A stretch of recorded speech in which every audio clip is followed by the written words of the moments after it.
Former Border Patrol San Diego Sector Chief Agent Aaron Heitke. Aaron, great to have you on this morning. Tell us about what the administration basically told you to say and do when this started to happen early on during the Biden-Harris administration. It began with not releasing any information on the increase in significant interest aliens. And as things progressed, as Border Patrol agents, we're told what we can and can't release. And so I went from being able to do national news, local news, to not being able to do any national news, and then very limited in local news. And from after that, it was more just social media, and that is limited as well. You have to realize that even as the chief of a sector, I'm told what I can and can't put out, and so it's very limited. I have to get approval, or would have to have gotten approval to put any information out. And as the crisis got worse on the border, we were allowed to put less and less information out. Okay, so were you told to cover this up? Were you told to cover these numbers up, or to mismessage what was actually going on in the San Diego sector, which I'll just remind everybody is just one sector of the southern border? Okay, there are many sectors. So if this is happening where you are, what's happening everywhere else? Right. And I wasn't told to cover it up. I was told that I just could not put any information out on it. And so it's a safer way to do it, just simply not allowing me to put any information out at all. Okay. How did that make you feel?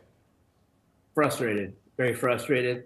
I've still dealt with my counterparts with the FBI and with other agencies in San Diego to do the best we could with what we had, but limited resources to include our partners with the FBI and other agencies.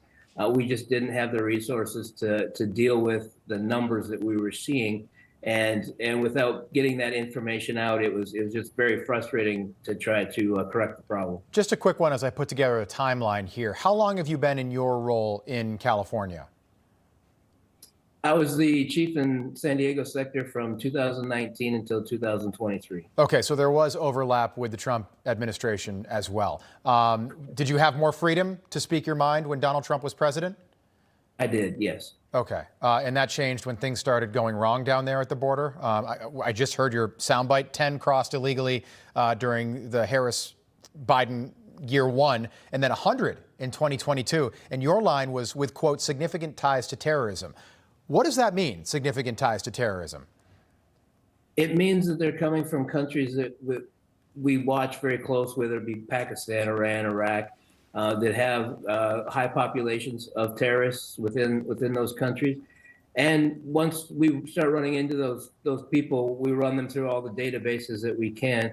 And we see people with everything from, they may be recruiters or fundraisers for terrorists.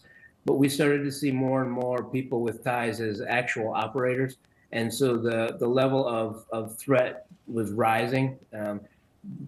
People that were coming that had significant ties to organizations that want to do very bad things. Yeah, and can I just ask you, what do you think these people, why are they coming here in such high numbers now? They're taking advantage of the lack of security on the border. People watch what we do on the border. And when we have zones, entire zones across the border that have no agent presence, that word goes out that it's easier to cross and they have a much better chance of getting in.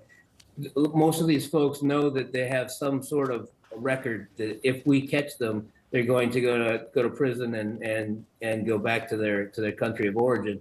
And so they want to get in without us knowing. Aaron, and so when they see they have that opportunity, they come in high numbers. Yeah, and the threat is an act of terrorism here on U.S. soil. Heaven forbid. Aaron, I don't want to get you in trouble, but how much of this do you blame on the change in policies when Harris-Biden took over?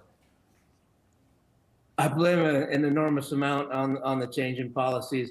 It was a gradual progression that we could not return people to their country of origin. We couldn't use force at the border to prevent entries. And then with the continual decline in detention within the United States, it caused us to have to release people by the thousands.